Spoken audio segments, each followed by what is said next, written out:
खाम्रीमो सबैजनालाई Sikkimese home रेसिपीमा स्वागत छ हे। कस्तो हुनुहुन्छ? आई होप तपाईहरु सन्चै हुनुहुन्छ होला। आज मैले लिएर आएको छु माछाको करी बनाउने तरिका। आफ्नो तरिका सबैको हुन्छ, तर मेरो स्टाइलले पनि भिडियो हेरेर तपाईहरु एकखेप ट्राई गर्नुहोस् होला भन्न चाहन्छु। र यसको माछा करीको लागि मैले लिएर आएको छु माछालाई चाहिँ मैले यसरी म्याग्नेट गरेर 20 मिनेटको लागि राखिदिएको छु। के पनि एड गरेन, अलिकति हल्दी र अलिकति रङ खर्सानी मिक्स गरेको छु।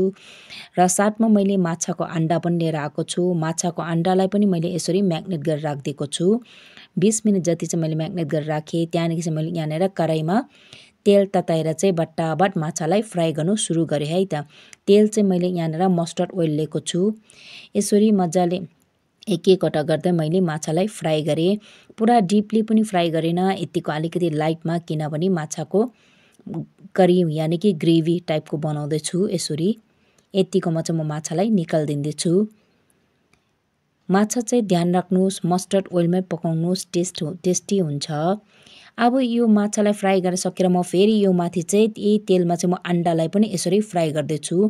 अण्डा चाहिँ यसरी एड गर्नुहोस् कि तपाईहरुले प्याजी पकौडा पोल्दाखेरि यसरी हातले टिपेर हाल्नुहुन्छ नि, त्यही स्टाइलले हालिदिनुहोस्। त्यहाँदेखि म अण्डालाई पनि यसरी म फ्राई गर्दैछु। कतिजनालाई मन पराउनुहुन्छ, कतिले मन पराउनु हुँदैन अण्डा।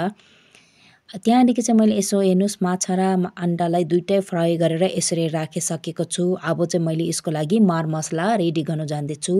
मार मसलामा मैले राख्छु टमाटर, प्याज, त्यहाँदेखि मेन त भनेको तोरी, अदुवा, लसुन र डल्ले खर्सानी। र अदुवा, लसुन, तोरी, डल्ले खर्सानीलाई चाहिँ म पेस्ट बनाइदिन्छु। प्याज र टमाटरलाई चाहिँ म चप गरेर काटिदिन्छु है त। त्यहाँदेखि मैले फेरि त्यही तेलमा चाहिँ तेल निकालेर त्यही आधी तेलमा चाहिँ यसरी तताएर प्याज भुट्न सुरु गर्यो। प्याजलाई म ब्राउन हुइन्जेल यसरी भुट्छु। त्यहाँदेखि अब यो माथि एड गर्छु म त्यो पेस्टलाई पनि, अदुवा, लसुन र मस्टर्ड सिड साथमा डल्ले खर्सानी, यसको पेस्टलाई पनि यसरी एड गरेर म अलिक मजाले मिक्स गर्छु यसरी। अब यो मिक्स गरिसकेर यो माथि म यसरी एड गर्छु टमाटरलाई मैले चप गरेको थिएँ यसरी बक्स सेपमा। त्यहाँदेखि यो माथि एड गरेँ मैले अलिकति हल्दी र अलिकति रङ खर्सानी, साथमा नुन पनि। नुन चाहिँ तपाईले स्वाद अनुसार एड गर्नुहोस् है। त्यहाँदेखि म मजाले यसरी मिक्स गरिदिन्छु। मिक्स गरिसकेर चाहिँ अब फेरि म अलिकति यही अघि ग्राइन्ड गरेको पानी अलिकति पखालेर एड गरेर चाहिँ यसलाई चाहिँ म मजाले मिक्स गरिदिन्छु। त्यहाँदेखि चाहिँ म यसलाई 20 मिनेट जस्तो चाहिँ छोपेर राखिदिन्छु। बीचमा चाहिँ म चेक गर्दै गर्छु। र यतिको पकाउनु पर्यो यो मसलालाई चाहिँ, जबसम्म यो तेल छोड्दैन तबसम्म चाहिँ तपाईको मसला पाकेको हुँदैन है। यसलाई मजाले मसला पाकाइसकेर चाहिँ फेरि पानी एड गर्नुहोस्। पानी चाहिँ मैले यति एड गरेको छु आफूलाई कतिको ग्रेभी चाहिन्छ।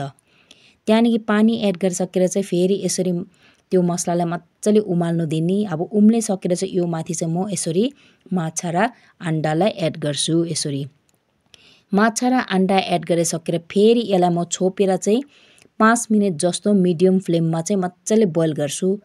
5 मिनेट जस्तो चाहिँ म मिडियम फ्लेममा राखिदिन्छु। आफ्टर 5 मिनेट्स बादमा मेरो यहाँ माछा पाकेर रेडी छ। अब यो माथि चाहिँ म ग्यासको फ्लेम अफ गर्ने र एकछिनमा चाहिँ यो माथि म धनिया एड गरिदिन्छु। यहाँ माछा पाकेर रेडी छ। तपाईहरु पनि यसो